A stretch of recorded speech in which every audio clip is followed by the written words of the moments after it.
شكرا لمطوفة ضامرة.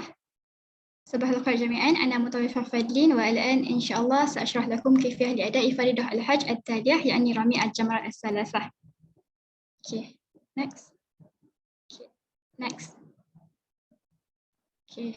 Baiklah, diminta untuk tuan-tuan semua bersiap sedia kerana sebentar lagi kita akan menaiki bas untuk ke kawasan melontar. Dan jangan lupa untuk semua bawa batu kecil yang sudah pihak kami berikan untuk atau mungkin yang para jemaah dah kutip semalam di Muzdalifah untuk bedah melontar ini. Dan untuk bedah melontar ni, tuan-puan semua boleh pakai pakaian biasa, tak perlu pakai pakaian ihram sebab kita dah selesai tahlil awal tadi kan. Jadi kita dah bebas dari perkara yang dilarang masa ihram. Okay, next slide.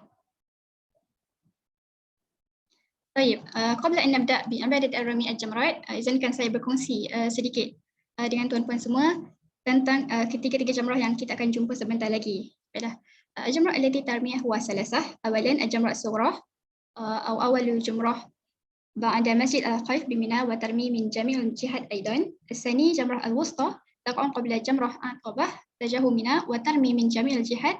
والثالثا جمرة العقبة وهي جمرة الكبرى وتقع في آخر بمنى مبني تجاه مكة وليس من منى وترمي من جهة واحدة من باطن الوادي الشارع المنخفض الآن تجاهها.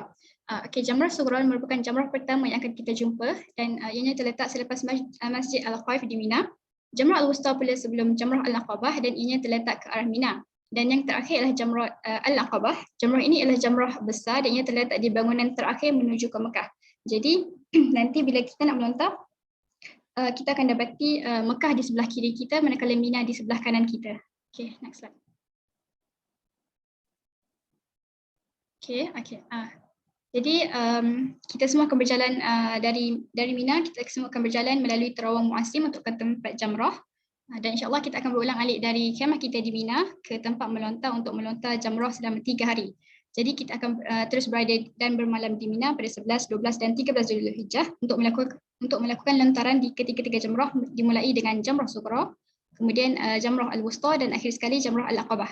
Dan seperti mana perjalanan kita sewaktu melontar Jamrah Kubra pada 10 Zulhijjah, kita juga akan bergerak beramai-ramai ke arah tempat melontar dan dengan diketuai oleh pembimbing haji sambil mengalunkan takbir hari raya di sepanjang perjalanan pada 11, 12 dan 13 Zulhijjah.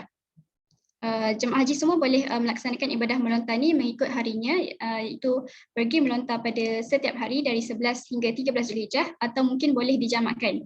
Maksudnya kalau ada jemaah haji yang mungkin sakit ataupun mungkin tak sempat untuk melontar pada salah satu hari-hari tasyrik tersebut, jadi ibadah melontar ni dia boleh jamakkan, tapi kena ingat kena ikut tertib. Contohnya kalau dia tak boleh melontar pada 11 hari bulan, mungkin sebab dia tak sihat ke atau tak larat kan, jadi pada hari ke-12 tu dia dah sihat, jadi dia boleh jamakkan ibadah melontar ni. Itu mula-mula lontar dulu untuk 11 Zulhijjah ketiga-tiga jamrah, kemudian dia kena pusing balik ke Jamrah Sughra, barulah lontar untuk hari yang kedua iaitu 12 Zulhijjah, ikut tertib. Baiklah, next slide. Okay. لسادتي وسادتي يجب علينا أن ترتيب في جمرات. نبدأ بجمرة صغرى أولا ثم جمرة وسطى وأخيرا جمرة عقبة. Pada setiap jamrah ini, jemaah haji dikehendaki melontar 7 biji anak batu ke arah jamrah. Di Jamrah Sughra 7, di Jamrah Wusta juga 7 dan di Jamrah Aqabah juga 7. Dan ketika nak melontar anak batu ke dalam takungan tu, pastikan diri kita ni berada dekat dengan tempat takungan supaya kita yakin anak batu yang kita lontar tu masuk ke dalam takungan jamrah. Jangan lupa untuk berdoa di setiap jamrah, kecuali jamrah kubra, dan masa nak lontar tu disunatkan untuk laung Allahu Akbar. Dan sebelum melontar kita akan baca doa dulu. Doa dia macam mana? Doa dia ialah Bismillah, Allahu Akbar, rajman lisyayatin waridan lirrahman, Allahumma ja'alhu hajjan mabruran wa sa'yan mashkuran. Lontar batu tu sambil baca doa ni. Dan kalau boleh kita kena zahirkan rasa marah kita dekat syaitan tu, tapi kena ingat baling batu saja, tak boleh baling benda lain. Okey. Okey. طيب لهذا الإبادة الرمي هناك شروط وشروطه هي نفس شروط رمي الجمرة الكبرى في يوم 10 ذو الحجة كما شرحت مطوفة ذاكرة قبل هذا. Dan yang pertama ialah يكون الرمي لكل من جمرات ب7 حسيات. Jemaah semua kena melontar 7 biji anak batu pada setiap jamrah Yang kedua, an yarmi biyadih kull hissah biramiyah liwahdiha wa la yajuz ramiha dif'ah wahidah atau rami aksar min wahidah. Tuan-tuan semua kena melontar dengan tangan dan lontar tu satu persatu, tak boleh lontar sekaligus semua 7 biji batu. Yang ketiga, an yakun ar-rami bihisiyat qadran ma yarmi bih wa la yajuz ar-rami bitin atau hadid atau ghairu zalik kal ahziyah. Melontar dengan batu atau jenis-jenisnya, maksudnya tak boleh lontar guna tanah atau benda lain.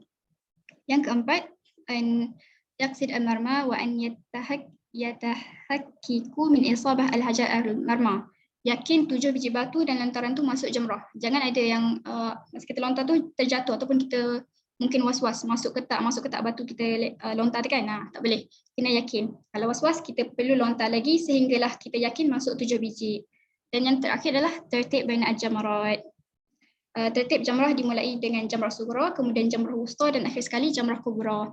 Tak boleh nak pergi jamrah wusta dulu atau mungkin kita nak pergi jamrah kubra dulu sebab tak ada orang, tak boleh.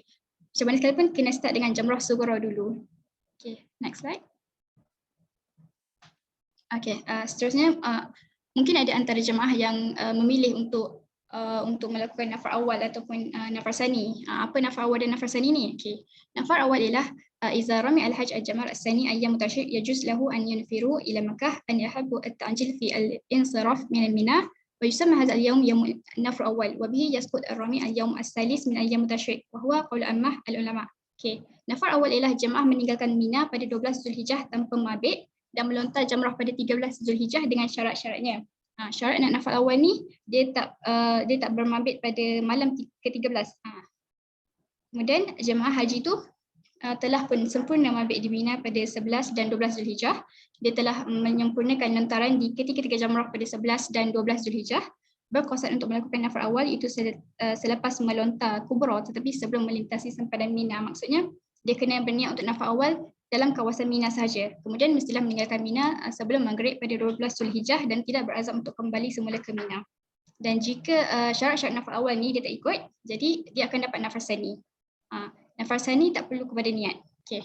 An-nafar sani iza rami al-hajj fi ayyam as-salis min ayyam tashriq insaraf min Mina ila Makkah wa la yuqimu bi Mina ba'da ramihi hadha al-yawm wa yusamma yawm an-nafar as-sani wa huwa akhir ayyam at-tashriq wa bihi tantahi manasik Mina.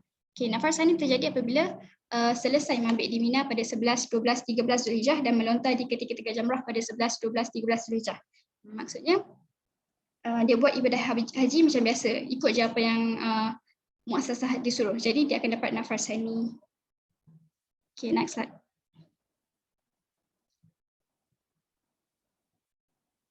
Okay,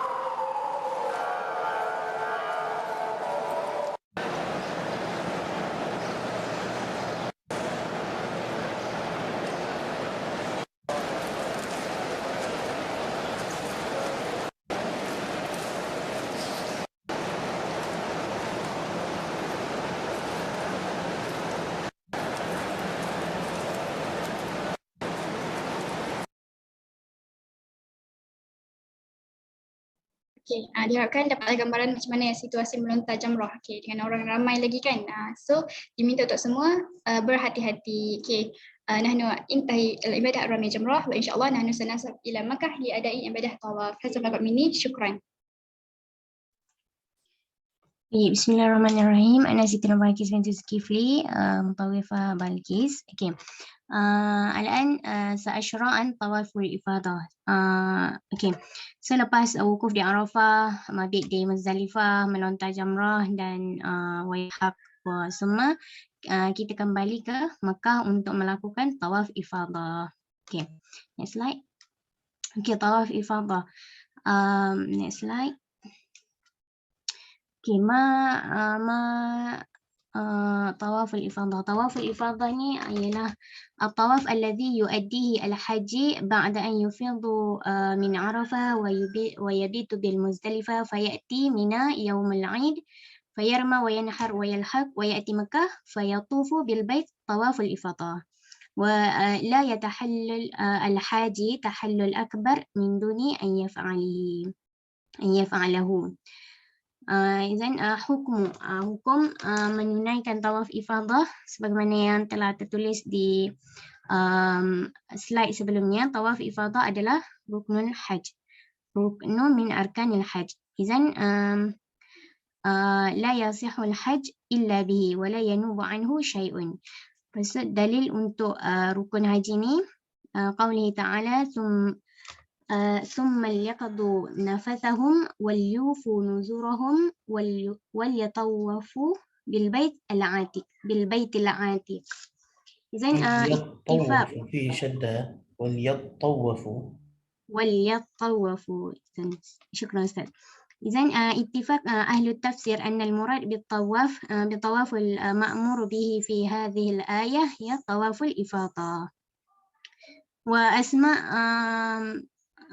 nama-nama yang bagi tawaf ifadah ni banyak. Okay. Antaranya tawaf ifadah, tawaf az-ziyarah, wa summa tawaful sadar, tawaful wajib. Syariat taliah. Baik, al-waqt tawaful ifadah. Apa ni? Ulama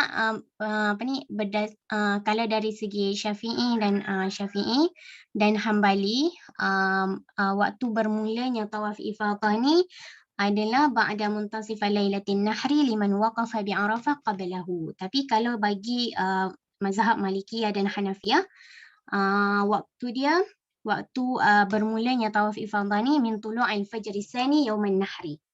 ووقت تأخير طواف الإفاضة عند الشافعية والحنابلة ليس لآخره وقت ولا يلزم بتأخيره دم.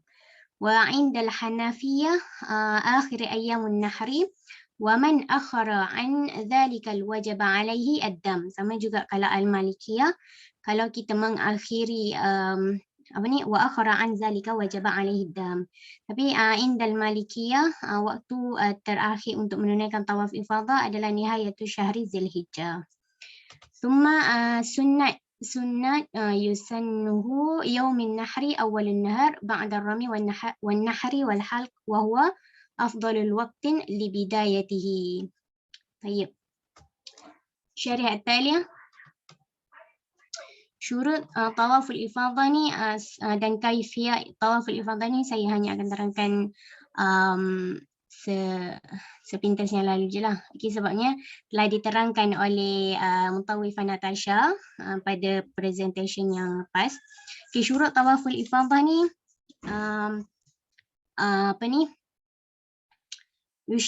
yushtaratu an yasbiqa tawaful ifadah al-wukuf bi Arafah. Maksudnya sebelum menunaikan tawaf ifadah kita hendaklah wukuf di Arafah dulu. Izan syurut li sihhatihi, macam biasa kan, dalam keadaan suci dan menutup aurat, niat inda syuru'it tawaf. Dan cara-caranya kaifiyah tawaful ifadah, hendaklah tawaf tu dalam keadaan menutup aurat, suci, dan cukup 7 kali tawaf, yang mana setiap kali tawaf tu bermula di Hajarul Aswad dan berakhir di Hajarul Aswad juga. Dan semasa tawaf hendaklah bahu kiri menghadap ke Kaabah.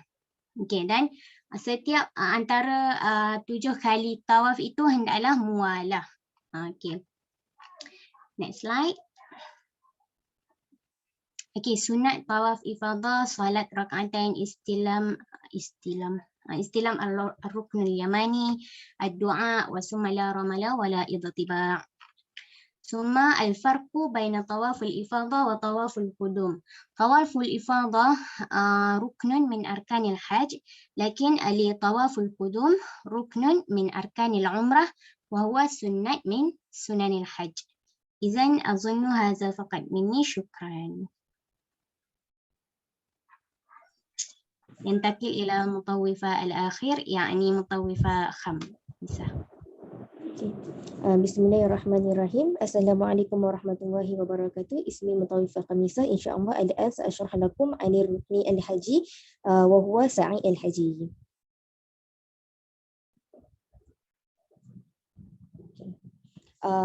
Jadi sebelum kita melakukan ibadah sa'i ini, perlulah diingatkan semula kepada para jemaah haji sekalian apa yang dimaksudkan dengan sa'i itu. Dan mungkin ada sebahagian daripada para jemaah haji yang pernah sebelum ni pernah melakukan ibadah umrah ataupun ibadah haji, maka dah tahulah bagaimana cara untuk melakukan sa'i dan juga suasana sa'i itu sendiri. Tapi mungkin ada juga sebahagian para jemaah haji kita yang pertama kali melakukan ibadah haji yang tak tahu macam untuk melakukan sa'i itu sendiri dan juga suasana sa'i itu. Jadi para jemaah haji tak perlu risau kerana kami akan membimbing para jemaah haji untuk melakukan ibadah sa'i ini daripada permulaan sehinggalah berakhir sa'i, insya-Allah. Jadi suka saya ingatkan semula kepada para jemaah apa yang dimaksudkan dengan sa'i itu. Jadi ibadah sa'i ini merupakan salah satu rukun haji yang dilakukan dengan berlari anak ataupun berjalan cepat sebanyak 7 kali perjalanan ulang-alik yang mana dimulai daripada Bukit Safa dan juga berakhir di Bukit Marwah. Jadi bagaimana cara untuk kita mengira perjalanan ulang-alik daripada Bukit Safa dan juga Bukit Marwah itu? Perjalanan ulang-alik daripada Bukit Safa dan juga Bukit Marwah berbeza dengan perkiraan tawaf. Kalau tawaf kita kena cukup satu pusingan yang mana kita bermula dengan Hajarul Aswad dan juga berakhir juga di Hajarul Aswad. Tapi bagi ibadah sa'i, perjalanan untuk mengira adalah bermula daripada Bukit Safa dan berakhir di Bukit Marwah dikira satu kiraan, manakala bermula daripada Bukit Marwah ke Bukit Safa dikira 2 kiraan dan para jemaah perlulah berulang-alik sebanyak 7 kali untuk menyempurnakan ibadah sa'i. Jadi kedua bukit iaitu Bukit Marwah juga Bukit Safa dan juga Bukit Marwah, jarak mereka sekitar 405 meter. Okey. Jadi dan di kawasan perjalanan ibadah sa'i nanti akan ada satu kawasan yang dinamakan sebagai Batnul Wadi, yang mana kawasan itu terletak di antara Bukit Safa dan juga Bukit Marwah, yang sekarang ini ditandakan dengan lampu nian yang berwarna hijau. Dekat sini para jemaah lelaki khususnya diingatkan untuk melakukan sunat sa'i iaitu berlari-lari anak, manakala bagi jemaah wanita pula cukuplah sekadar dengan berjalan cepat. Seterusnya, okay, sekarang kita akan melihat apakah antara syarat-syarat sah untuk sa'i ni, sebab kita kena pastikan para jemaah perlu memastikan sa'i yang dilakukan ni sah dia ataupun cukup syarat. Kalau ibadah sa'i ni tak sempurna, maka tak sempurnalah ibadah haji yang kita lakukan tahun ini. Jadi antara syarat-syarat yang perlu diikuti oleh para jemaah haji sekalian adalah yang pertama, mestilah melakukan ibadah sa'i ini sama ada selepas mengerjakan tawaf qudum untuk haji ifrad dan juga qiran, ataupun selepas melakukan tawaf haji ataupun tawaf umrah. Maka untuk haji ifrad terdapat 2 kebenaran untuk melakukan sa'i, sama ada sebelum wukuf ataupun juga selepas wukuf. Jadi memilih untuk melakukan ibadah sa'i ini selepas wukuf lah, iaitu selepas mengerjakan tawaf haji.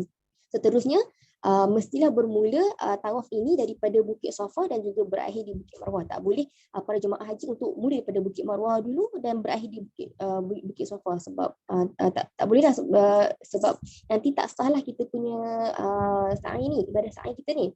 Jadi yang ketiga, mestilah cukup 7 kali berulang-alik dengan yakin. Jadi kalau semasa melakukan ibadah sa'i ni para jemaah haji macam tiba-tiba was-was, berapa kiraan yang dah dilakukan. Jadi para jemaah haji perlu mengikut jumlah yang yakin. Contoh, kalau para jemaah haji yakin telah melakukan 5 ulang-alik, maka para jemaah haji hanya perlu menambahkan lagi 2 ulang-alik lah untuk melengkapkan 7 kali putaran ulang-alik dengan yakin.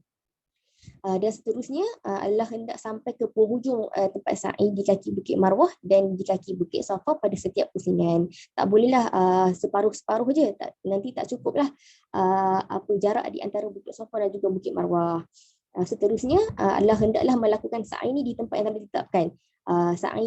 Ibadah sa'i ini dah ada tempat yang kita boleh lakukan, iaitu di tempat kawasan sa'i sendirilah. Jadi tak bolehlah kalau para jemaah haji macam lepas saja melakukan tawaf haji macam malaslah nak pergi masuk kawasan sa'i ni, cukuplah buat di kawasan Masjidil Haram. Tak bolehlah macam tu ya. Jadi seterusnya dan terakhirlah mestilah mengekalkan niat sa'i. Okay, seterusnya kita akan lihat apakah antara ibadah-ibadah sunat yang boleh dilakukan semasa melakukan ibadah sa'i. Okay, pertama, mestilah dalam keadaan berwuduk. Jadi kalau tak berwuduk pun tak ada masalah, tak menjejaskan ibadah sa'i tersebut. Yang kedua, para jemaah haji digalakkanlah untuk berdoa, berzikir dan juga membaca Al-Quran semasa melakukan ibadah sa'i. Seterusnya juga disunatkan untuk bermuamalat, iaitu maksudnya berturut-turutlah. Kalau bagi jemaah haji yang mampu untuk melakukan ibadah sa'i ini berturut-turut, iaitu 7 kali pusingan tanpa berhenti, tak ada masalah. Boleh kalau para jemaah haji tak mampu, mungkin disebabkan faktor usia ataupun penat, sebab kawasan dia pun macam dengan ramai orang kan, jadi tak ada masalah kalau nak berhenti berehat sebentar. Dan yang keempat adalah melakukan ramal, iaitu berlari anak bagi para jemaah haji di kawasan bertanda lampu hijau neon lah. Dan yang terakhir sekali adalah disunatkan untuk berjalan kaki. Tapi bagi jemaah haji yang kurang berkemampuan, tak perlu risau, boleh saja menaiki kursi roda ataupun kereta yang telah disediakan oleh pihak Arab Saudi lah di kawasan ibadah sa'i tersebut. Seterusnya, kita akan pergi kepada bagaimana cara kita untuk melakukan ibadah sa'i ini. Jadi pertama, semasa kita para jemaah haji naik ke Bukit Safa melalui Babu Safa, seboleh-bolehnya lah sehingga dapat melihat Kaabah, para jemaah haji ni perlulah membaca inna safa wal marwah min syairillah faman hajja baita aw ya'tamara fala junah alaihi an yatawaffa bihima wa man tatawaffa khairan fa innallaha syakirun alim. Jadi bila sampai saja di puncak Bukit Safa tu, para jemaah haji perlu disunatkan untuk menghadap ke arah Kaabah dan juga membaca Allahu Akbar, Allahu Akbar, Allahu Akbar walillahil hamd ila akhir sebanyak 3 kali. Dan semasa untuk menurun daripada Bukit Safa tu, para jemaah haji mestilah berselawat kepada Nabi Muhammad dan membaca doa turun Bukit Safa, iaitu Allahumma inni as'aluka mujibatir rahmatik ila akhirih. Jadi selepas saja turun pada Bukit Safa tu, para jemaah bolehlah mengamalkan apa-apa jenis zikir, doa dan juga bacaan ayat Al-Quran. Tetapi diingatkan semula untuk para jemaah haji, apabila sampai saja di kawasan lampu neon hijau, disunatkanlah untuk berlari-lari anak, manakala bagi para jemaah wanita pula untuk cukuplah sekadar berjalan laju. Jadi apabila sampai saja di bukit seterusnya, jadi apabila sampai saja di kawasan Bukit Marwah, maka bacalah inna safa wal marwata min syairillah faman hajjal baita aw ya'tamara fala junah alaihi an yatawaffa bihima wa man tatawaffa khairan fa innallaha syakirun alim. Maka cukuplah satu pusingan sa'i. Dan seterusnya para jemaah haji akan melakukan perkara yang sama berulang-alik sebanyak 7 kali bermula daripada Bukit Safa dan juga berakhir di Bukit Marwah. Dan selepas saja selesai melakukan ibadah sa'i ini, para jemaah bolehlah digalakkan untuk melakukan solat sunat. Eloklah solat sunat ni dilakukan di Masjidil Haram sebab dekat saja kawasan ibadah sa'i ini dengan Masjidil Haram. Jadi maka selesailah ibadah sa'i kita untuk rukun haji. Seterusnya, jadi sama-samalah kita lihat bagaimana suasana haji nanti. Selepas saja kita mengerjakan tawaf, terusnya kita akan pergi ke Masak melalui Babu Safa untuk pergi ke kawasan Bukit Safa lah. Dekat sini para jemaah akan berjalan, berkumpulan untuk pergi ke Bukit Safa. Dan bagi para jemaah yang tak berkemampuan, ada disediakan kursi roda lah. Okay, daripada sini para jemaah bolehlah membaca inna safa wal marwata ila akhirih semasa menaiki bukit. Jadi dah sampai dekat bukit ni, bacalah Allahu Akbar, Allahu Akbar dengan menghadap ke arah Kaabah sebanyak 3 kali. Lepas tu kita akan turunlah daripada Bukit Safa tu. Bila turun selawat kepada Nabi Muhammad dan juga bacalah doa untuk turun. Dan sampai saja ke kawasan hijau, para jemaah haji lelaki digalakkan untuk berlari anak lah. Okay. Selepas tu para jemaah haji bolehlah mengamalkan apa-apa jenis doa, bacaan ayat Al-Quran ataupun zikir lah. Antaranya macam Allahu Akbar, Allahu Akbar ataupun beristighfar, astaghfirullahalazim alladzi la ilaha illa huwal hayyul qayyum wa atubu ilaih. Bila dah sampai di kawasan Bukit Marwah, bacalah balik inna safa wal marwata ila akhirih. Maka dah cukuplah satu pusingan. Sesungguhnya kita akan ulang semula pergerakan yang sama daripada Bukit Marwah ke Bukit Safa semula.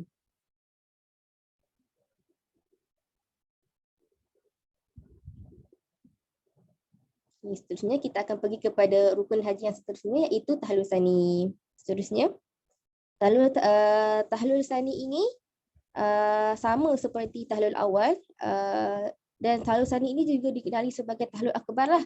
Dan tahlul sani ini akan dikerjakan selepas para jemaah haji selesai melakukan 3 perkara, iaitu melontar jamrah kubra, tawaf rukun dan juga sa'i, serta bercukur dan juga bergunting.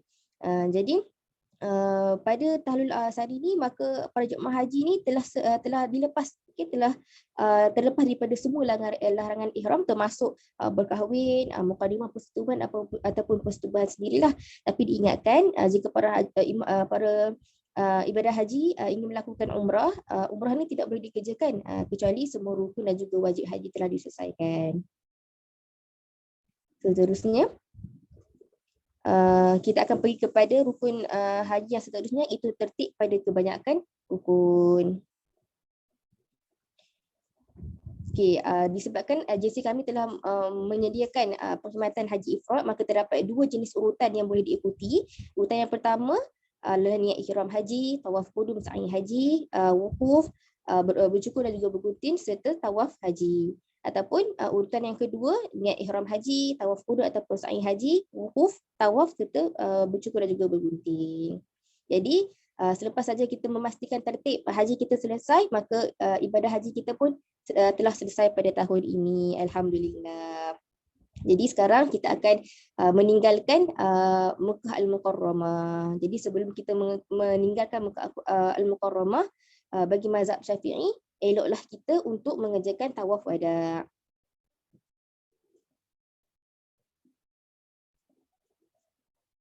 Okey, tawaf wada' ni adalah tawaf perpisahan, dan ia adalah tawaf yang dilakukan oleh para jemaah haji ni selepas tamat saja melakukan ibadah haji, dan para jemaah haji ni akan meninggalkanlah kawasan Mekah Al-Mukarramah ini. Jadi tawaf perpisahan ni tak wajib bagi penduduk Mekah, dan tawaf perpisahan dinamakan sebagai tawaf perpisahan ataupun tawaf wada' itu sendiri kerana para jemaah ni akan mengucapkan selamat tinggal kepada Baitullah. Dan Rasulullah SAW juga pernah bersabda, tidak seorang pun akan pergi sehingga janji terakhirnya dengan Baitullah ialah tawaf wada'. Jadi cara untuk melakukan tawaf wada' ni sama seperti tawaf-tawaf yang lain, cuma perbezaannya adalah daripada segi niat lah, dan tak ada pun niat khusus, cukuplah sekadar berniat untuk melakukan tawaf wada' sebanyak 7 kali pusingan kerana Allah Ta'ala. Seterusnya, jadi sekarang Allahumma labbaik labbaik la syarika lak labbaik innal hamda wan ni'mata lak wal mulk la syarika lak labbaik Allahumma labbaik labbaik la syarika lak labbaik innal hamda wan ni'mata lak wal mulk la syarika lak labbaik Allahumma labbaik. Okey. Maka sebelum kita nak pulang ke tanah air, kita tengok apa antara aktiviti-aktiviti yang telah kita kerjakan, antara rukun dan juga wajib haji yang telah kita lakukan. Antaranya niat haji, niat ihram di miqat, wukuf, meninggalkan larangan ihram, wukuf, mabit di Muzdalifah, melontar anak batu di Jamrah Kubra, bergunting dan bercukur, mabit di Mina, melontar anak batu di 3 jamrah, itu Jamrah Sughra, Wusta dan juga Kubra.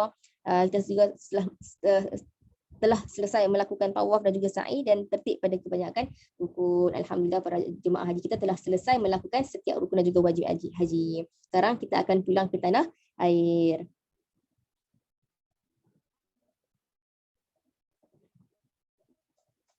Seterusnya,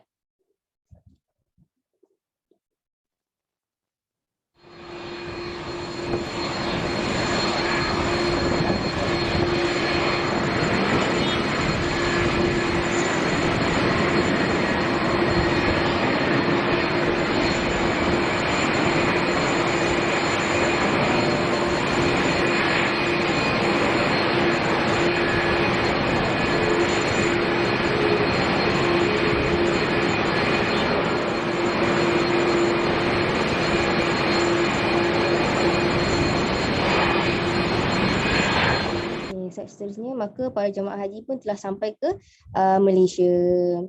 Ting ting ting.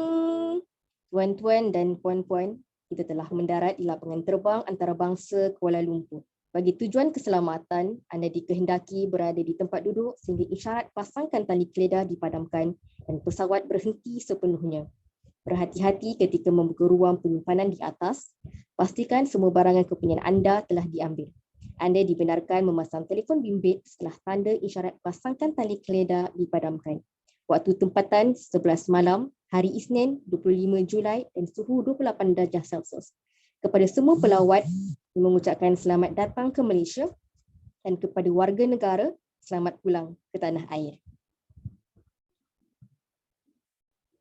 Okay, jadi hadirku sebagai Duyufur Rahman kembaliku dengan kemaburan. Semoga semua para jemaah haji dikasihi, diberikan oleh Allah SWT kesabaran juga ketenangan serta didoakan mendapatkan sebaik-baik ganjaran. Seterusnya,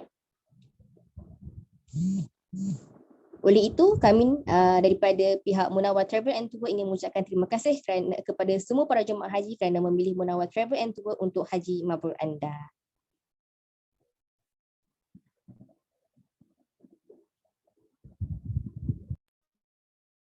Itu saja dari kumpulan kami. Jazakumullah khairan. Terima kasih banyak. طيب في سؤال أم ننتقل إلى المجموعة التالية؟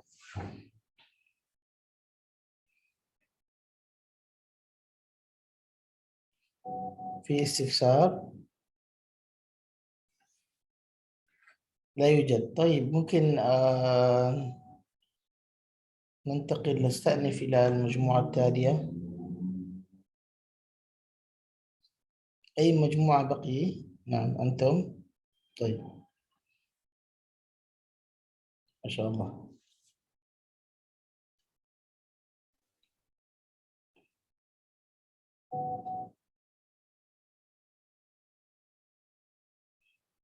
Siap dengan harga saya. Wah, ya. Ustaz. تفضل تفضل. Baik. A'udzu billahi minasyaitonir rajim. Bismillahirrahmanirrahim. Assalamualaikum warahmatullahi wabarakatuh. Dan apa khabar semua kepada bakal jemaah umrah? Dan sebelum itu saya Ustazah Nur Ain Nadira. InsyaAllah saya harap semua dalam keadaan baik dah ya. Sebab saya tengok ramai yang join hari ini, 51 orang yang join kursus online hari ini. Pertama sekali saya ingin berterima kasihlah kerana telah mengikuti kursus online daripada company Adin Tour and Travel. Untuk pengetahuan tuan-puan, company kami ni menyediakan package umrah dari Malaysia terus ke Madinah dan diikuti ke Mekah. Jadi kursus ini akan berdasarkan package yang diberikanlah ya. InsyaAllah dengan bertemakan umrah sambil ziarah ni, tanpa membahasa kita mulakan kursus kita dengan pengenalan umrah terlebih dahulu. Sebab apa? Pentingnya pengenalan umrah ni supaya kita dapat lebih mendalami ibadah umrah ni dan juga kita dapat tahu tujuan utama kita melakukan ibadah umrah ini. Baiklah, pengenalan mengenai umrah ialah pertama. Next.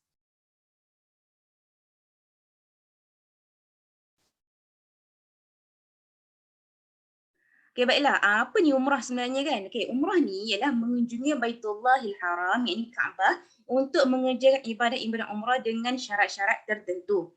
Baiklah, hukum umrah ni wajib dilakukan sekali seumur hidup bagi yang mampulah dan sunat dilakukan berulang kali. Okay, hukum ni berdasarkan dalam Al-Quran dalam surah Al-Baqarah ayat 196 ba'da a'udzubillahi minasyaitanir rajim wa atimul hajja wal umrata lillahi ta'ala. Artinya sempurnakanlah ibadah haji dan umrah kerana Allah Subhanahu wa taala. Baiklah, waktu mengerjakan umrah baiklah. لا يوجد لله تعالى. آية القرآن يا لله ما تزيدي. Aziz. Okay, wa atimul hajja wal umrata lillah. Okay, dan sempurnakanlah ibadah haji dan umrah kerana Allah. Baiklah, waktu mengerjakan umrah ni bakal jemaah boleh lakukan pada bila-bila masa saja selain daripada masa yang berada dalam ihram haji. Baiklah, seterusnya.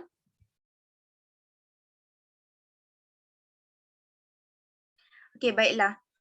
Rukun-rukun umrah dan wajib-wajib umrah ni, rukun-rukun umrah terbahagi kepada 5, iaitu berniat ihram, tawaf, sa'i, bergunting atau bercukur dan juga tertib. Tertib ni mengikut semualah berniat ihram apa semua sampai ke bergunting atau bercukur.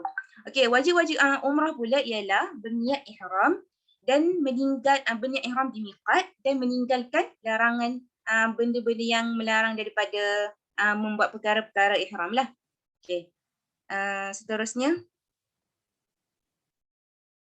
Okey, baiklah, sekian itu daripada saya dan kita akan berpindah kepada Ustazah Ustazah lain. Okey, terima kasih. Terima kasih Ustazah Ain. Baiklah, sebelum kita mulakan sambung lebih panjang, yang pertama sekali ingin kami ingatkan bahawa kali ini umrah kali ini lain daripada kebiasaannya. Jadi ada beberapa dokumen penting yang ingin kami tekankan kepada bakal para jemaah sekalian untuk menyediakannya sebelum sebelum tibanya hari pelepasan kita nanti. Okey, baik. Antara dokumen penting yang perlu ada ialah pasport. Ianya hendaklah lebih daripada 6 bulan daripada tarikh keberangkatan. Yang kedua adalah sijil vaksin. Perlu mendapatkan vaksin booster bagi penerima Sinovac. Dan juga laporan PCR, pastikan 78 jam sebelum hari berlepas dan juga visa. Visa akan diuruskan oleh pihak agensi. Seterusnya.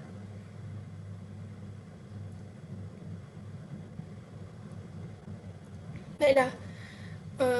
Untuk panduan ketika hari pelepasan ke Tanah Suci, para jemaah dikehendaki untuk hadir awal ke lapangan terbang antarabangsa Malaysia, kalau boleh 5 ke 6 jam lebih awal daripada waktu penerbangan. Ini untuk mengelakkan daripada ada yang tertinggal flight ke, ada yang masalah apa-apa ke. Okey, yang kedua adalah dokumen yang telah diberitahu sebelum.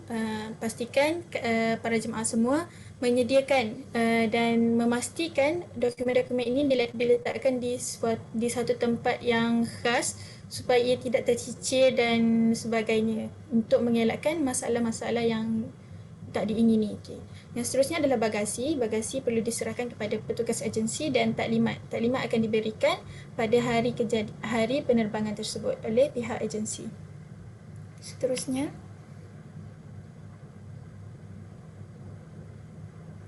Panduan ketika dalam penerbangan. Baiklah, jika ada para jemaah kita yang belum pernah naik flight atau sebagainya, kami pihak agensi sangat mengharapkan tuan-puan untuk mengikut arahan daripada pramugari dan juga ketua kumpulan. Jika ada sebarang urusan ataupun kecemasan, silalah beritahu kepada ketua kumpulan untuk diselesaikan, dan nasihat juga kepada para jemaah untuk pergi ke tandas 30 minit sebelum mendarat. Okey. Panduan ketika di lapangan terbang Arab Saudi. Kami sediakan panduan ini agar kerana kita tahu yang ketika berada di tempat asing, kita tak kenal kan tempat orang kan. So kami sangat mengharapkan tuan-puan untuk sentiasa berada dalam kumpulan dan bergerak dalam kumpulan setelah tibanya di lapangan terbang Arab Saudi. Seterusnya, kita akan berurusan di bahagian immigration untuk semakan visa. Setelah itu, kita akan mengambil bagasi. Dan ketika di lapangan terbang Arab Saudi, dokumen-dokumen penting perlulah dijaga sebaik mungkin dan diletakkan di tempat yang khas agar tidak tercicir dan sebagainya. Ini untuk mengelakkan sebarang permasalahan yang berlaku pada masa akan datang. Okey, baik. Okey, seterusnya saya serahkan kepada Ustazah Syafiqah. Assalamualaikum warahmatullahi wabarakatuh. Bersama saya, Ustazah Syafiqah. Dan insyaAllah saya akan bawa tuan-tuan jalan-jalan ziarah Madinah secara online dulu lah. Ada rezeki nanti bila tuan-tuan akan buat umrah nanti, kita akan melawat secara betul-betul lah. Okey, pertamanya suka untuk saya ingatkan tuan-puan, sepanjang sesi ni kita akan banyak sangat sebut nama Rasulullah. Sebab apa? Sebab Madinah ni tempat Rasulullah kan. Jadinya bila dengar nama Rasulullah jangan lupa selawat. Mudah-mudahan ada berkatnya di situ dan Rasulullah akan kenal kita nanti untuk Rasulullah bagi syafaat. Okey, baik. Yang pertamanya bila sampai kat Madinah, apa yang kita kena buat, kena beli dulu SIM card Arab Saudi sebab kita nak aktifkan data internet kita. Sebab apa? Sebab kita perlu download dua aplikasi ni, iaitu Tawakkalna dan Itmarna. Dan Tawakkalna ni lebih kurang macam MySejahtera kita. MySejahtera kita dekat kat Malaysia ni digunakan untuk hotel dan juga kita nak masuk kedai-kedai kan. Dan Itmarna ni juga adalah aplikasi untuk kita tempah penggiliran untuk masuk Raudah, nak masuk Masjidil Haram, semua tu kan. Kita perlukan aplikasi ni. Dan seterusnya, slide. Okey, tempat-tempat yang kita akan melawat nanti. Dekat sini saya terangkan secara ringkas je, insyaAllah nanti bila ada rezeki nanti, bila sampai dekat sana, Mutawifah tuan-tuan akan terangkan dengan lebih lanjut. Okey, yang pertamanya adalah makam Rasulullah. Makam Rasulullah ni tuan-tuan berada dalam Masjid Nabawi, dan makam Rasulullah ni satu ketika dahulu adalah kamar Sayyidatina Aisyah radhiyallahu anha. Dan juga Masjid Nabawi ni adalah masjid kedua yang dibina di Madinah selepas daripada Masjid Quba. Dan masjid ni dibina dengan tangan baginda Nabi Muhammad SAW sendiri. Bayangkan tempat yang tuan-tuan nak pergi nanti, Masjid Nabawi ni adalah tempat yang mana Rasulullah pernah berpijak di situ. Nabi pernah solat di situ. So jangan bila sampai sana nanti, jangan kalau nak ambil gambar saja, jangan lupa selawat banyak-banyak, perbanyakkan ibadah kat situ lah. Jangan lupa Masjid Nabawi ni juga dalam dia tu ada makam Nabi Muhammad SAW. Dulu masjid ni sebelah dengan rumah baginda Nabi, tapi selepas diperluaskan masjid tu, dalam tu juga ada tempat-tempat Nabi lah. Okey. Yang ketiganya adalah Raudah. Raudah ni adalah di mana tempat doa termakbul. Sebab tu lah ramai sangat nak masuk itu, walaupun ramai yang berebut nak masuk situ walaupun terpaksa ambil giliran dan sebagainya. Dan yang seterusnya adalah Masjid Qiblatain. Masjid Qiblatain ni adalah masjid yang menjadi saksi di mana kiblat umat Islam diubah. Sebagaimana waktu Rasulullah SAW tengah solat, ada wahyu yang turun daripada dan Nabi pun ubah kiblat tu daripada apa? Daripada mana? Daripada Baitul Maqdis ke Masjidil Haram. Dan seterusnya, slide seterusnya adalah Masjid Quba. Masjid Quba ni adalah masjid yang pertama dibina oleh Rasulullah semasa hijrah Nabi dari Mekah ke Madinah. Dan istimewanya masjid ni tuan-tuan, Rasulullah bersabda, as-salatu fi Masjid Quba ka umrah. Solat di Masjid Quba ni pahalanya sama seperti umrah. Dan seterusnya perkuburan Baqi'. Perkuburan Baqi' ni dulu tak ada pagar, tapi sekarang ni dah ada pagar dah. Sebab apa? Kerajaan nak elakkan daripada perkara-perkara syirik dan bid'ah dan sebagainya lah. Okey, dekat sinilah banyak makam sahabat Rasulullah sallallahu alaihi wasallam. Dan Rasulullah pernah bersabda, man istata' an yamut bil Madinah falyamut biha fa inni ashfa' liman yamut biha. Siapa yang mampu untuk meninggal kat Madinah, maka meninggallah kat situ. Aku akan bagi syafaat pada siapa yang meninggal kat situ. Rezeki tuan-tuan. Siapa yang dapat meninggal dekat Madinah ni adalah satu rezeki lah yang Allah bagi kan. Tapi jangan pula mengharap kepada kematian. Bila duduk sana berdoa, ya Allah bagilah aku mati kat sini. Susah aku main dari Kodiang sampai sini. Susah nak main. Tapi jangan mengharap, jangan berdoa untuk kematian dekat sana. Sebab apa? Sebab Allah sebab Nabi bersabda, la yatamanna ahadukumul maut wa la yad'u min qabla an ya'tihi. Jangan kalian berharap kepada kematian dan jangan berdoa untuk mati sebelum masa dia sampai. Seterusnya Masjid Sab'ah. Masjid Sab'ah ni jauh tu. Masjid Sab'ah ni adalah tempat yang berlaku perang Khandaq sebelum ni. Nanti tuan-tuan akan tengok ada satu jalan tu. Jalan tu adalah parit yang ketika mana perang Khandaq tu parit tu digali. Tapi kita tak sure lah tempat tu jalan dekat mana tempat yang spesifiknya. Tapi apa yang kita perlu buat dekat situ adalah kita menghayati perang Khandaq yang berlaku ketika tu nah. Okey, dan seterusnya kubu Salman Al-Farisi. Sebagaimana yang kita tahu, Rasulullah pernah menerima pakai idea Salman Al-Farisi ni kan semasa perang Khandaq untuk gali parit. Okey. Dan seterusnya kita akan melawat juga ladang kurma, kita akan kenal mana satu kurma Nabi, kurma Ajwa dan sebagainya lah. Okey, dan seterusnya adalah Jabal Uhud. Jabal Uhud ni merupakan tempat terjadinya perang Uhud dan kat situ juga ada makam 70 sahabat yang syahid di perang Uhud dan seterusnya. Okey, saya serahkan kepada presenter yang seterusnya. Okey, baiklah, bersama saya lagi Ustazah Ain, insyaAllah. Baiklah, memandangkan jemaah umrah ni bertolak dari Malaysia ke Madinah, maka miqat kalian nanti adalah di Bir Ali lah. Miqat ni merupakan tempat kita nak niat umrah nantilah. Baiklah, okey, sebelum bertolak ke Mekah, jemaah dah boleh pakai ihram dah di hotel. Tapi kalau nak pakai di di miqat tu boleh juga, cuma takut kesuntukan masa, kita benarkanlah pakai ihram di hotel. Okeylah. Baiklah, sebelum pakai ihram ni terdapat beberapa perkara-perkara sunat untuk dilakukan. Okey, seperti berikut. Slide. Okey. Sebelum pakai ihram ni, jemaah hendaklah bersiap dengan melakukan beberapa perkara seperti motong kuku, menanggalkan bulu, hari-hari mengandam misai, janggut dan rambut, dan juga mandi ihram. Dengan masa nak mandi tu boleh niat nawatul ghusla sunnatul ihram lillahi ta'ala. Maksudnya sahaja aku mandi sunat ihram kerana Allah Ta'ala. Baiklah, selain itu kita boleh juga memakai minyak rambut, memakai bawang-bawang bukan pada pakaian ihram. Dan juga bawang-bawang juga tidak kuat baunya. Okey, hikmah sunat-sunat ihram ni juga untuk kita nanti masa lepas pakai ihram tu kita akan rasa lebih selesa, lebih bersih dan juga nak jauhkan daripada perkara yang dilarang semasa berihram. Okey, baiklah seterusnya.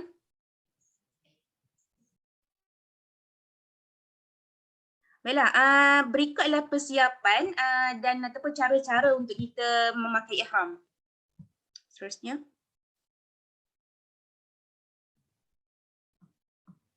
Okey, bagi lelaki dan juga perempuan disunatkan untuk memakai pakaian ihram yang berwarna putih lah ya. Okey, bagi lelaki ialah 2 helai kain lepas. 2 helai kain lepas selai dipakai untuk menutup auratnya antara pusat dan lutut. Yang satu lagi dibuat selendang untuk menutup bahagian atas badan.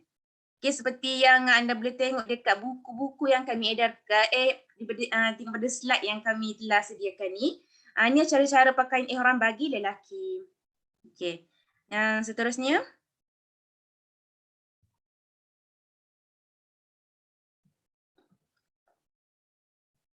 Okey, yang kedua ialah pakaian ihram bagi perempuan lah. Bagi wanita pula, pakaian yang menutup seluruh badan kecuali muka dan tapak tangan. Pastikan jemaah wanita memakai sarung lengan, stokin yang tebal dan kain tudung yang mempunyai alas dagu. Okey, perhatian bagi ihram wanita ni, pakai ihram wanita ni, elakkan daripada bersolek ya. Elakkan daripada bersolek, pastikan aurat kita terpelihara. Kain telekung tu biar bersesuaian dan tidak menampakkan aurat. Dan juga stokin juga dipakai, stokin itu tidak terlalu tebal ataupun nipis ataupun yang menampakkan warna kulit. Okey, seterusnya.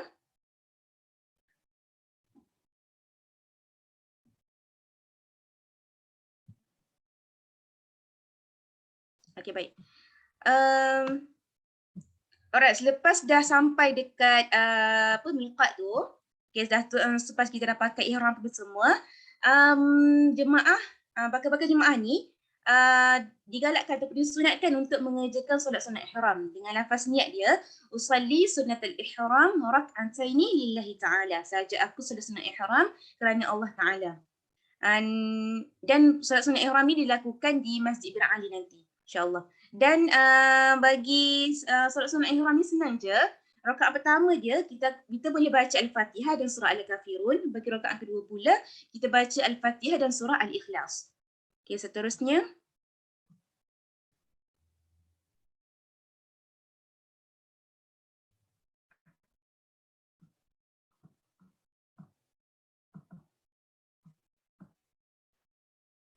Okey, baik. Okey, solat sunat ihram ni tak boleh membuat sekatis tau. Okey, kita ada juga waktu-waktu yang diharamkan kita solat sunat ihram ni. Baiklah, antara waktu-waktu yang diharamkan ialah selepas sembahyang subuh hingga terbit matahari, selepas naik matahari hingga kadar ram iaitu lebih kurang 1/3 jam selepas naiknya matahari. Okey, lepas tu waktu matahari tegak rembang sehingga matahari tergelincir, iaitu semasa nak masuk waktu zuhur lah.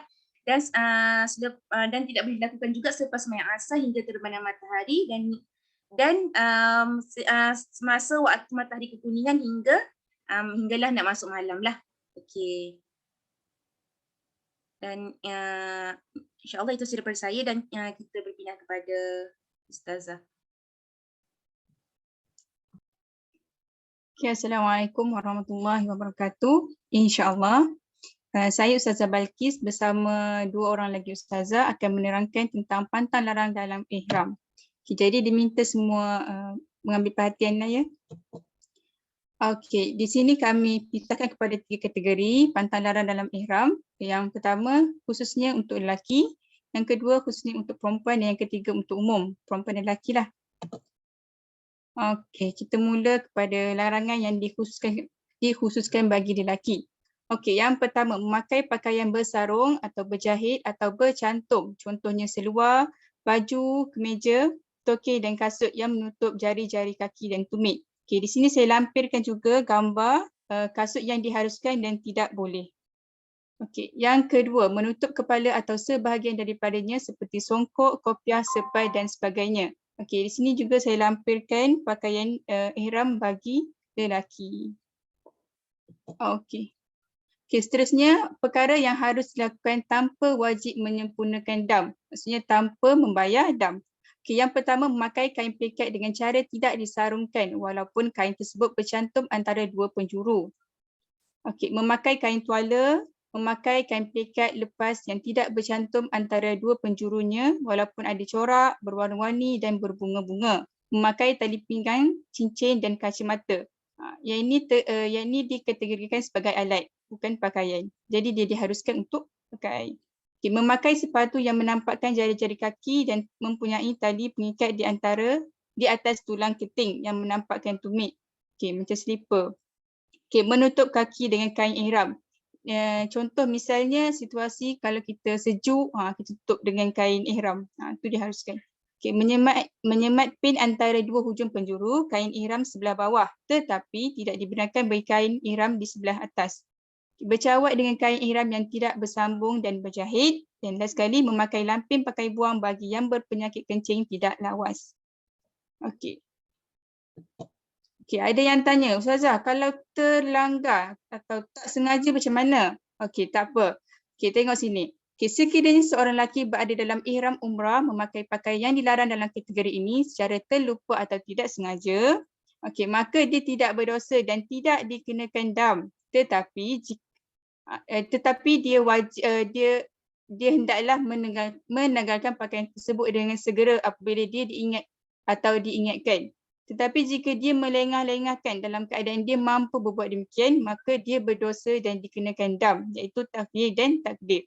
Okay, dam takhyir dan takdir akan diterangkan lebih lanjut oleh Ustazah Ain Zulfa. Okay. Seterusnya, seseorang lelaki yang berada dalam ihram haji atau umrah boleh memakai pakaian yang dilarang dalam kategori ini jika ada keperluan. Okay. Dia tidak berdosa tetapi dia wajib membayar dam. Sama juga dam takhyir dan takdir. Okay. Contoh situasi apabila dia tidak berdosa tetapi dia wajib membayar dam. Okay. Yang pertama, memakai sarung lutut yang dipakai secara bersarung untuk melegakan sakit lutut. Okay. Tetapi sekiranya dia menggunakan bandage secara lilit, kemudian disematkan dengan pin atau di-zip on, tidak mengapa dan tidak dikenakan dam. Kalau yang ni tak apa sebab dia tidak bercantum atau berjahit. Okey, yang kedua, memakai kasut pada kaki yang sihat untuk mengimbangi kasut yang dipakai pada kaki palsu. Okey, yang ni tidak berdosa tetapi diwajibkan membayar dam. Okey, itu saja daripada saya. Kita teruskan dengan Ustazah Fatin. Terima kasih. Assalamualaikum. Saya Ustazah Fatin Amalia binti Zainuddin akan menyambung tentang larangan yang dikhususkan untuk wanita sahaja. Yang pertama berkaitan dengan menutupi wajah, iaitu tidak boleh menutup muka sama ada memakai pudar, sapu tangan, mask dan sebagainya. Jadi macam mana dengan keadaan jika dia lupa ataupun setelah ditegur, maka dia dianggap tidak berdosa dan tidak dikenakan dam. Tapi kesnya jadi lainlah bila dia melengah-lengahkan atau melambat-lambatkannya padahal dia mampu. maka dia dianggap berdosa lah dan dikenakan dam, takhir dan takdir. Apa jenis dam ni nanti akan dibahas oleh Ustazah Ain Zulfa berkaitan jenis-jenis dam. Yang kedua, keadaan jadi lain disebabkan keuzuran ataupun keperluan. Jika dia buat juga, maka akan membinasakan dia. Contoh dia ada resdung ke atau tak boleh kena habuk ke, maka dibenarkan memakai penutup hidung atau mulut, iaitu mask, disebabkan satu keperluan. Dan dia dianggap tidak berdosa tapi dia perlu menyempurnakan dam. Dikenakan dam dalam situasi ini sebab mask tu kita boleh katalah sebagai pakaian yang bersifat tetap. Okay, next.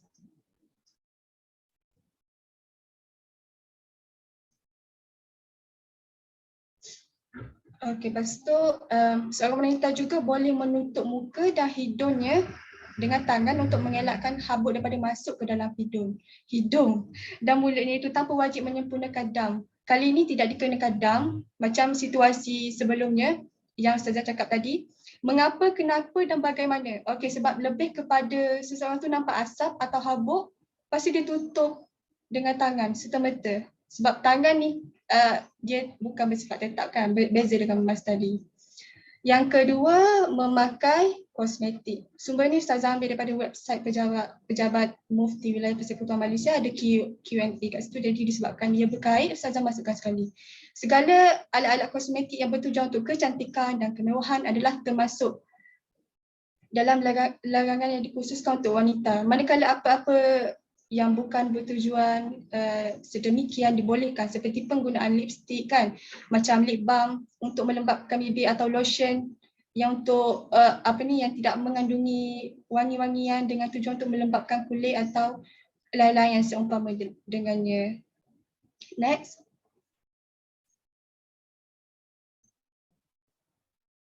Okey, lepas tu nanti ada yang tanya kan, Ustazah, apa pula hukum pakai sunblock? Bukan ke alat kosmetik juga? Sama je, kita tengok hukum asal pakai wangian ke dengan hukum pakai alat-alat kosmetik untuk tujuan kecantikan atau kemewahan. Kalau sunblock tu wangi, tak bolehlah kena cari yang betul-betul tak menyusahkan kita. Sebab sebahagian sunblock memang tak wangi, tapi ada yang mengandungi white gas. Jadi nanti bila nak ambil wuduk balik susah nak kena guna makeup remover. Lepas tu nak kena buang dengan makeup remover kan. Lepas tu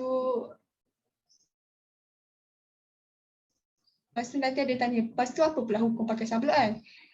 Ia dibenarkan dan dibolehkan jika tidak mengandungi pewangi. Dan yang paling penting, kita pakai sunblock tu tujuan untuk apa? Niat kita untuk apa? Tengok balik niat. Kalau untuk perubatan ke maksudnya pakai sunblock sebab tak boleh kena direct sunlight, nanti muka terbakar ke melecur ke, maka dia dibenarkan dan tidak berdosa. Kalau tujuan untuk kecantikan dan kemewahan, maka tak boleh. Okey, itu saja daripada saya. Kita sambung ke slot selanjutnya bersama Ustazah Afifah. Okey, terima kasih kepada Ustazah Amalia dan Ustazah Balkis atas penerangan tentang pantang larang yang dikhususkan untuk lelaki dan pantang larang yang dikhususkan untuk wanita. Okey, sekarang ini bersama saya, Ustazah Afifah, saya akan menerangkan tentang pantang larang di kalangan umum, maksudnya lelaki dan wanita. Okey, yang pertama, dilarang memakai sarung tangan. Okey, larangan ni dikenakan untuk lelaki dan wanita yang sedang berihram dan mereka dilarang untuk memakai sarung tangan tanpa ada keperluan khusus yang terdesak. Contohnya macam penyakit kat tangan ataupun keperluan penting yang lain lah. Namun, mereka boleh dibenarkan untuk melindungi tangan di sebalik kain tudung ataupun kain ihram asalkan tidak memakai sarung tangan. Okey, pantang larang yang kedua adalah dilarang memotong atau mengerat kuku. Okey, jika sekiranya seseorang berada dalam ihram umrah, mengerat atau memotong kuku secara sengaja ataupun tak sengaja ataupun dia terlupa, dia tetap dikenakan dam, takhir dan takdir.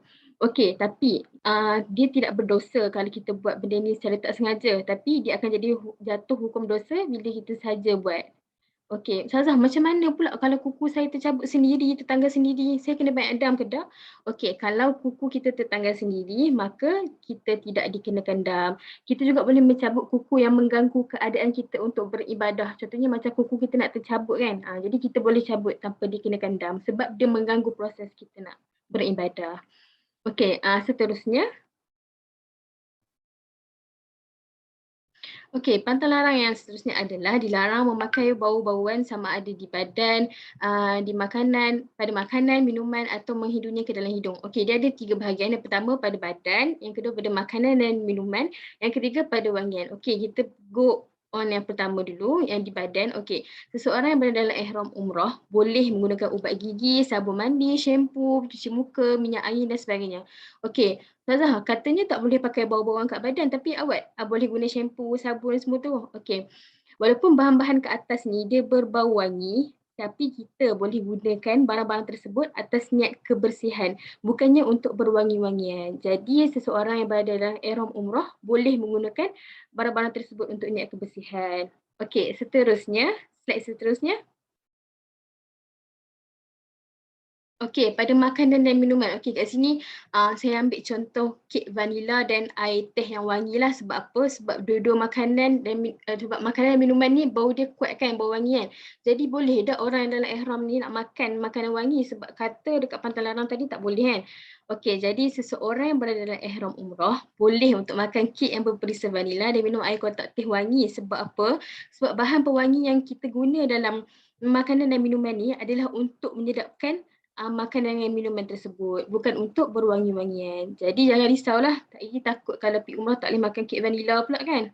Jadi dikira boleh sebab bahan pewangi yang dimasukkan tu untuk menyedapkan makanan dan minuman tersebut. Okey, slide seterusnya.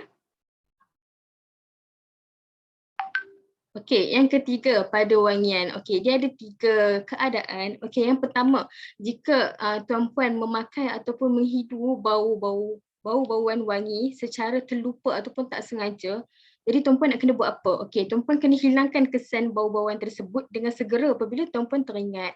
Okey, jadi berdosa ke tidak? Okey, tuan-puan tak berdosa dan tak dikenakan dam. Tapi kalau tuan-puan saja melengah-lengahkan proses untuk menghilangkan kesan bau-bauan tersebut, maka tuan-puan dikira berdosa dan tuan-puan dikenakan dam, takrir dan takdir.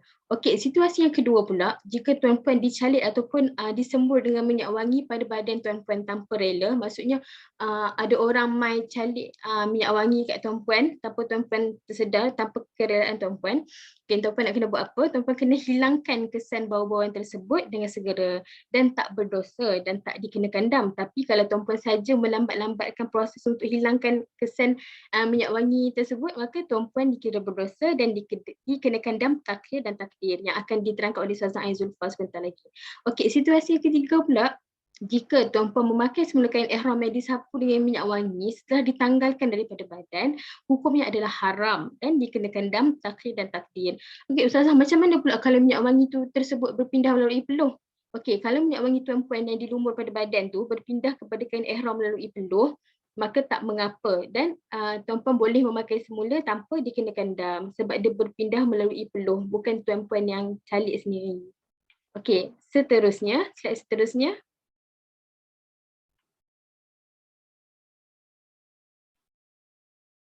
Okey, pantang larang yang keempat adalah dilarang memakai minyak di kepala, janggut dan semua bulu muka selain daripada yang tumbuh di pipi dan di dahi.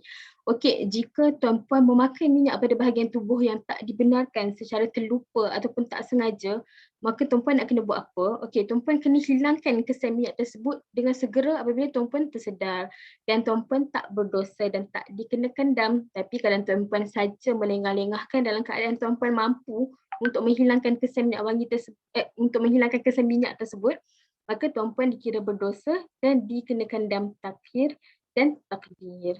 Okey, slide seterusnya. Okey, pantang larang yang seterusnya adalah dilarang menanggalkan rambut ataupun bulu daripada mana-mana anggota badan. Okey, ini ada 3 situasi. Okey, yang pertama, jika tuan-puan menanggalkan rambut atau bulu secara sengaja ataupun tak sengaja ataupun terlupa, tuan-puan terlupa, lepas tu tuan-puan menanggalkan rambut ataupun bulu, maka tuan-puan tetap dikenakan dam, takhir dan takdir, tapi tak berdosa kalau kita buat secara tak sengaja. Tapi kalau tuan-puan saja untuk menanggalkan rambut atau bulu, maka tuan-puan dikira berdosa. Okey, seterusnya kalau tuan-puan menggugurkan rambut dengan cara menggosok-gosokkan rambut waktu mandi ataupun ambil air wuduk, walaupun tuan-puan tahu rambut tuan-puan tu jenis mudah gugur, maka tuan-puan tetap wajib menyempurnakan dam tapi tak berdosa. Ustazah, macam mana pula kalau rambut tu gugur dengan sendiri? Maksudnya kita tak buat tapi dia gugur sendiri. Okey, maka tuan-puan tidak dikenakan dam. Okey, situasi yang ketiga adalah jika tuan-puan bangun daripada tidur, lepas tu dekat tilam atau bantal tu kita nampak rambut gugur, jadi nak kena buat apa? Okey, tuan-puan tidak dikenakan dam ke atasnya sebab rambut tersebut gugur dengan sendirinya, bukan atas kehendak kita. Begitu juga macam bagi jemaah wanita, kalau kita pakai tudung, kalau kita buka tudung dekat scarf tu, selalu kan kita tengok banyak rambut guguran tu kan. Jadi nak kena buat apa? Okey, yang tu pun tak dikenakan dam ke atasnya. Okey, pantang larang seterusnya, slide seterusnya. Okey, pantang larang yang keenam adalah dilarang memotong atau mencabut ataupun mengerat pokok-pokok di tanah haram Mekah. Okey tuan-puan, mohon ambil beratlah pasal pantang larang ni ya. Adalah dilarang bagi setiap jemaah ketika dalam ihramnya untuk mencabut, memotong, mematah dan mengerat dahan pokok dan pohon yang ditanam hidup dan tumbuh di tanah haram. Okey, pengharaman ni adalah berkait dengan pantang larang yang memang kita tak boleh buat dekat tanah haram tu sendiri. Bukan sebab kita dalam keadaan ihram ataupun sebagainya, tapi memang itu adalah pantang larang tanah haram. Jadi mohon tuan-tuan ambil berat pasal pantang larang ni. Okey, seterusnya pantang larang yang ketujuh adalah dilarang memburu binatang buruan darat yang halal dimakan ataupun membinasakannya di tanah haram, di tanah halal ataupun haram. Okey, adalah dilarang bagi setiap jemaah ketika dalam ihram dia untuk memburu, menembak, membunuh, menangkap, mengurung, membinasakan setiap haiwan darat yang boleh ataupun dilarang untuk makan. Larangan ini dia melibatkan setiap jenis haiwan darat, burung dan serangga selain daripada haiwan laut. Okay, saya bagi contohlah, kalau saya bagi contoh belalang. Okay, kalau tuan-puan terpijak seekor belalang sampai mati walaupun secara tak sengaja, jadi tuan-puan nak kena buat apa? Tuan-puan wajib menyempurnakan dam menurut nilai belalang tersebut. Okey, jadi mungkin ada orang tanya, Ustazah macam mana pula kalau ular, kalau jengking semua tu boleh tak kita bunuh? Okey, seseorang itu dibenarkan untuk membunuh haiwan dan serangga yang boleh menyebabkan kemudaratan dan terancam kemaslahatannya dan jemaah lain macam ular, nyamuk, kalau jengking semua tu kita boleh bunuh tanpa dikenakan dam. Okey, slide seterusnya. Okey, pantang larang yang ke-8 adalah dilarang melakukan pendahuluan persetubuhan.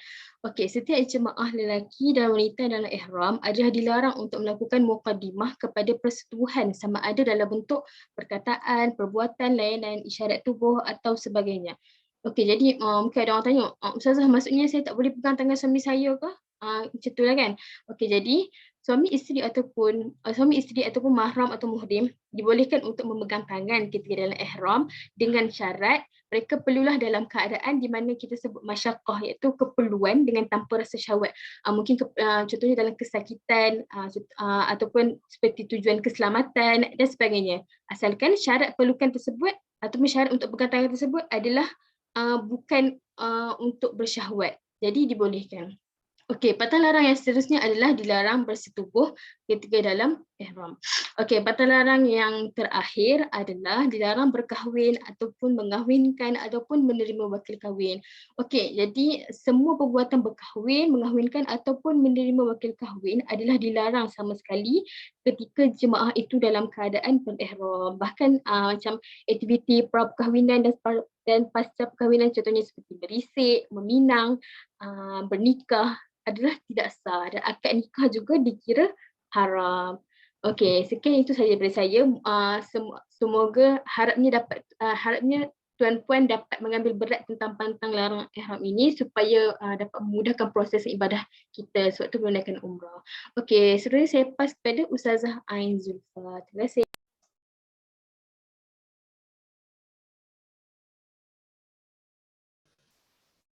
Ustaz boleh kami teruskan ke?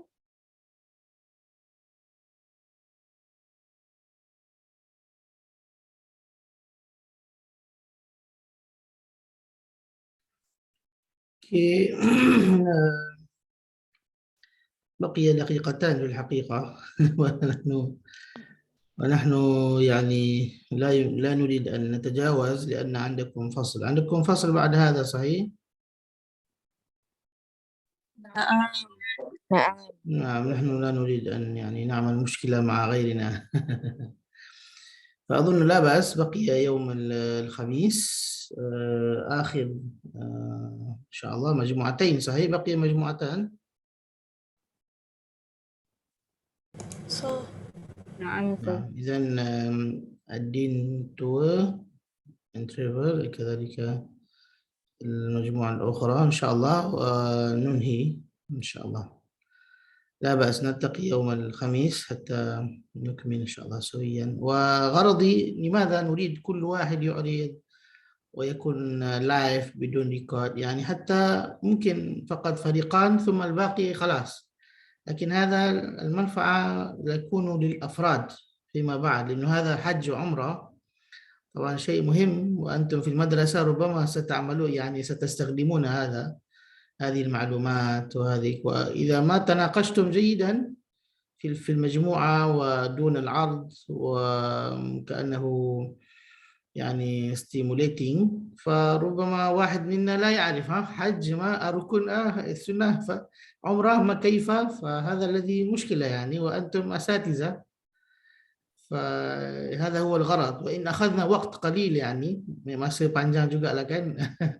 لكن أظن إن شاء الله هذا فيه منفعة، ويعني لا بأس، يجب علينا أن نفعل هكذا إن شاء الله. طيب إذن أستأذنكم، نراكم يوم الخميس إن شاء الله. شكرا على الأخوات التي عرضنا. إذن مجموعة الحج آخر هي مجموعة إخوة صحيح؟ نعم. نعم طيب. إني لا أراهم كله الآن مجموعة الأخوات وأستاذات، فأنا كيف أذهب أنا ما أدري يعني. نعم. طيب إذن نراكم إن شاء الله. جزاكم الله خيرا. السلام عليكم ورحمة الله وبركاته. Waalaikumsalam. Syukran Ustaz. Waalaikumsalam. Waalaikumsalam. Waalaikumsalam. Syukran Ustaz. Assalamualaikum.